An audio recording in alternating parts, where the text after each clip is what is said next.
Oh my god, what's wrong with you? Right, I know it's been a little while since I actually talked about some games, so let's have a little look at the legendary British publisher and developer, Psygnosis. But first, a little history. Initially known as Imagine Software, the company was rebranded as Psygnosis after they went bankrupt in 1984. Oh no! The team quickly found their feet though, and Psygnosis enjoyed a decade of growth and popularity across multiple platforms, spurred on by countless hits, and without a doubt, it was their Amiga development that shone the brightest during those early years.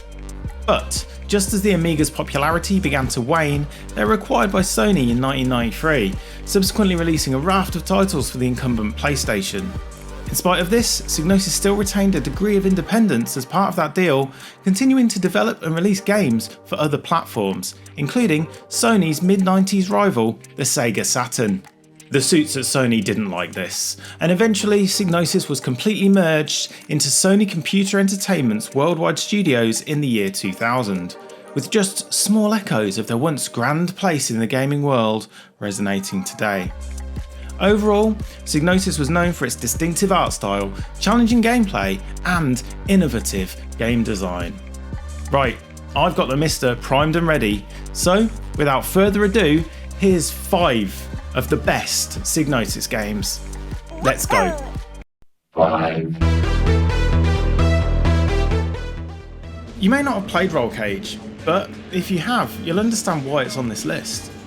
In the game, you take control of vehicles that can drive on walls and ceilings, thanks to their oversized wheels and overpowered engines. Sort of like that remote control Tyco car from the 90s, you know, that flippy thing.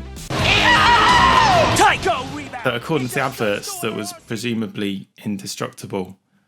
It wasn't. Released to PlayStation and Windows in 1999, the game features various tracks with unique layouts, and players can use weapons to disrupt opponents during races. Roll Cage can seem quite chaotic at first, but it doesn't take long to get used to the controls, and it's an absolute blast, especially in 2-player, if you got any friends. At least one friend. 4. Colony Wars is a space combat simulation game set in the distant future. In this 1997 PlayStation exclusive, players take on the role of fighter pilot for the League of Free Worlds, a group rebelling against the oppressive Earth Empire. It's a great looking game with highly accessible controls and mission structure. You can think of it as an even more arcadey Wing Commander if you want. 3. Shadow of the Beast is an action-adventure game that features the impressive, for the time, parallax scrolling technique to create a sense of depth in the 2D environment. It was ported to multiple platforms, but it's arguably the original Amiga release from 1989 that's the most fondly remembered nowadays. The game tells the story of Arbron, a man who was transformed into a beast to serve an evil sorcerer. Players must guide Arbron through various levels, fighting enemies and solving puzzles to regain his humanity. At least that's how it's supposed to work in theory. It's not a game I've ever been able to enjoy all that much, honestly. It's stupidly hard and a bit boring. But it was hugely influential, massively popular, and did wonders for Psygnosis' reputation, in a good way. So, what do I know? 2. A PlayStation launch title that requires little introduction. With a pumping techno soundtrack and impressive graphics, Wipeout sparked a revolution in gaming and truly signified without any doubt that the next generation of consoles had arrived. Released to PlayStation, Saturn and PC in the mid-90s, Wipeout has been influential in the racing genre and led to several sequels and spin-offs.